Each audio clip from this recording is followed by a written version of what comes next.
Welcome to જય માનપણા kitchen. હું લાબી આહિર આપશો ને મારા જય દ્વારકાધીશ. તો આજે હું તમારી સાથે શેર કરવાની છું સફેદ તલનું કસોરિયું. આને આપણે સાની પણ કહી શકીએ છીએ. આ સફેદ તલનું કસોરિયું છે ને આપણે શિયાળામાં હંમેશા ખાવું જ જોઈએ. આનાથી લોહીની ટકાવારી વધે છે અને કેલ્શિયમ વધે. તો મેં આગળ પણ ગયા વર્ષે કાળા તલનું કસોરિયું બનાવીને અપલોડ વિડીયો કર્યો હતો. તે તમે મારી ચેનલ પર જઈ અને ચોક્કસથી જોઈજો. તો ફ્રેન્ડ, વિડીયો શરૂ કરતાં પહેલાં મારી તમને નિવેદન છે કે હજી સુધી તમે મારી ચેનલને સબસ્ક્રાઈબ ન કરીએ તો પ્લીઝ જય માનપણા કિચનને સબસ્ક્રાઈબ કરી દેજો. વિડીયોને એક લાઇક જરૂર કરજો અને બાજુમાં રહેલી ઘંટડીને દબાવી દેજો જેથી મારા નવા વિડીયોની નોટિફિકેશન આપ સુધી પહેલાં પહોંચે. તો હવે આપણે જોઈ લઈશું કસોરિયા માટેની સામગ્રી. તલ લઈ લઈશું. સફેદ તલ લીધા છે. અહીંયા અમે 1 વાટકી છે ગોળ, દેશી ગોળ લીધો છે, કાજુ બદામ, સિંગ તેલ છે. તમે સિંગ તેલની જગ્યાએ તલનું તેલ પણ લઈ શકો છો. ગુંદર છે 1 વાટકી જેટલો. ટોપરું છે. ટોપરું મેં જે વાટી આવે છે તેને મેં સીન્યું છે. તમારી પાસે જો આ રીતનું ટોપરું ન હોય હાજરમાં તો તમે રેડીમેડ ટોપરું પણ લઈ શકો છો. અને ઘી છે 1/2 વાટકી જેટલું ગુંદરને તળવા માટે. સૌથી પહેલાં આપણે ગેસ ઓન કરી દઈશું અને તલને આપણે શેકી લઈશું.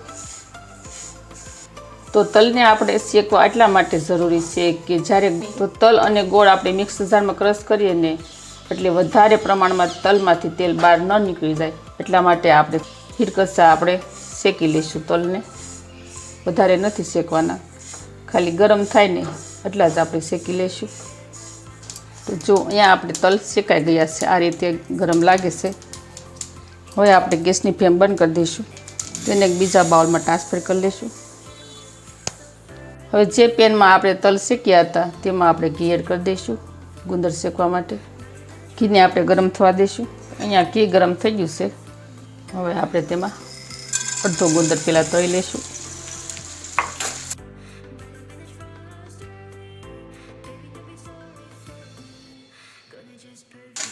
તળાઈ ગયો છે ગુંદર. આપણે બાઉલમાં લઈ લઈશું. ગુંદર આપણે તળી નાખ્યો છે. હવે આપણે જે ગુંદર આપણે તળ્યો હતો એ જ ઘીમાં આપણે ડ્રાયફ્રૂટ શેકી લઈશું. ડ્રાયફ્રૂટ જ્યારે આપણે શેકીને ત્યારે ગેસની ફ્લેમ છે તે એકદમ ધીમી કરી નાખવાની, કારણ કે ઘી ગરમ જ હોય છે એટલે આપણે ગેસની ફ્લેમ એકદમ ધીમી કરવાની. તો આપણે ડ્રાયફ્રૂટને છે ને વધારે રોસ્ટ નથી કરવાના. જો વધારે ડ્રાયફ્રૂટ લાલ થઈ જશે ને તો તે ખાવામાં કડસા લાગશે. એટલે આપણે થોડા રોસ્ટ થઈ જાય ને એ રીતે જ આપણે તેને ઘીમાં ફ્રાય કરવાના છે. જો આપણા ફ્રાય થઈ જશે, જો એવો ને એવો જ કલર છે. હવે આપણે ઘીમાંથી તેને બહાર કાઢી લઈશું. હવે આ તળેલા ગુંદરને છે ને એટલે થોડો ગુંદર આપણે ગાર્નિશિંગ માટે લઈ લઈશું. ગુંદરને આપણે મેશ કરી લઈશું. તેના માટે મેં લોટો લીધો છે. લોટાથી આપણે સરસ રીતે મેશ કરી લઈશું. ગુંદરને આપણે સાવ ભૂકો થઈ જાય ને એ રીતે જ આપણે તેને મેશ કરવાનો છે. જુઓ, તમે જોઈ શકો છો અહીંયા આપણો ગુંદર છે તે એકદમ સરસ રીતે મેશ થઈ ગયો છે. ગુંદર એડ કરવાથી છે ને કસુરિયામાં એકદમ ક્રિસ્પી લાગે અને ખાવાની ખૂબ મજા આવે. હવે આપણે અત્યારે આ ગુંદરને સાઈડમાં મૂકી દઈશું. તો હવે અહીંયા આપણે તલ પણ ઠંડા થઈ ગયા છે. હવે તેને આપણે મિક્સર જારમાં એડ કરી દઈશું. તેને આપણે થોડા આખા પાખા ગ્રાઇન્ડ કરી લઈશું. તો જો અહીંયા આપણે પહેલાં આ રીતના આખા પાખા ક્રશ કરવાના છે, પૂરા ક્રશ નથી કરવાના. ત્યારબાદ આપણે 1 વાટકી જેટલો ગોળ એડ કરી દઈશું. ફરીથી આપણે ગ્રાઇન્ડ કરી લઈશું. તો જો તલ અને ગોળ પણ આ રીતે ક્રશ કરી નાખ્યા છે. પ્રોપરલી ક્રશ નથી કરવાના, નકર છે ને આપણે તલમાંથી તેલ બિલકુલ બહાર નથી નીકળ્યું. હવે જેમાં આપણે ગુંદર પેસ્ટ કર્યો હતો તેમાં જ આપણે તલ અને ગોળ એડ કરી દઈશું, મિક્સ કરી દઈશું. ત્યારબાદ મેં ટોપરું સીને લીધું હતું તે એડ કરી દઈશું. ડ્રાયફ્રૂટ એડ કરી દઈશું જે આપણે રોસ્ટ કર્યા હતા તે, અને મિક્સ કરી દઈશું. ડ્રાયફ્રૂટનું પ્રમાણ આપણે છે ને થોડું વધારે રાખવાનું, એટલે મોટાને અને નાનાને વધારે ખાવાનું ભાવે.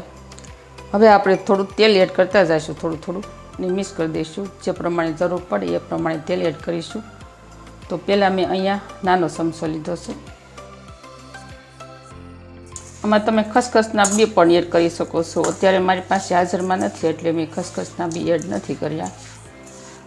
ફરીથી 1 ચમચા જેટલું તેલ એડ કરી દઈશું. કુલ ટોટલ અહીંયા મારે 2.5 ચમચા તેલની જરૂર પડી છે. હવે આપણે આ મિક્સ કરેલા કસૂરિયાને આપણે સરસ રીતે હાથેથી દબાવી અને મસળી લઈશું.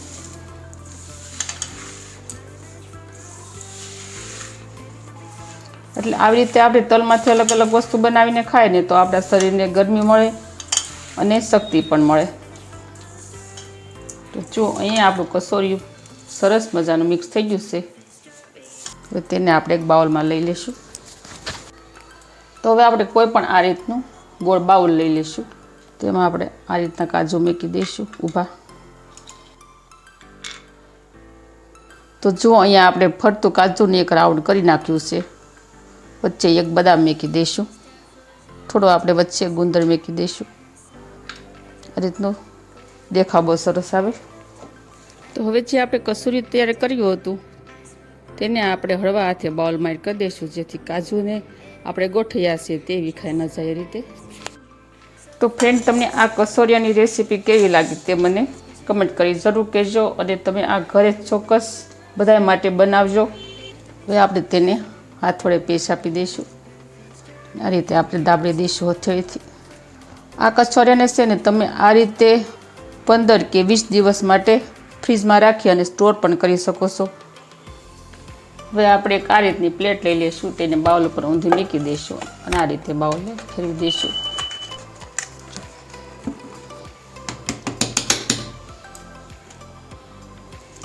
અહીંયા આપણું મસ્ત મજાનું કસોરી થઈ ગયું તૈયાર.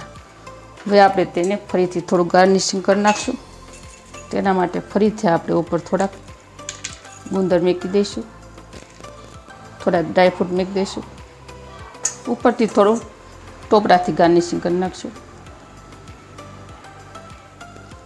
તો અહીંયા આપણું મસ્ત મજાનું તલ અને ગોળનું કસોરિયું થઈ ગયું છે તૈયાર, ડ્રાયફ્રૂટથી ભરેલું. આ રીતે તમે કસોરિયું બનાવીને તૈયાર કરશો ને તો ન ખાતા હોય ને એ પણ ખાવા મળશે. એટલું ટેસ્ટી આ કસોરિયું ઘરે બનીને તૈયાર થાય છે. તો ફ્રેન્ડ, આવી જ નવી રેસીપીઓ શીખવા માટે જય માનપણા કિચનને સબસ્ક્રાઈબ કરી દેજો. વિડીયોને એક લાઇક કરજો અને વધુમાં વધુ શેર કરજો. તો આવજો, ફરી મળીશું આવી જ નવી રેસીપીઓ સાથે. ત્યાં સુધી થેન્ક યુ. જય દ્વારકાધીશ, જય સિયારામ એન્ડ ધન્યવાદ.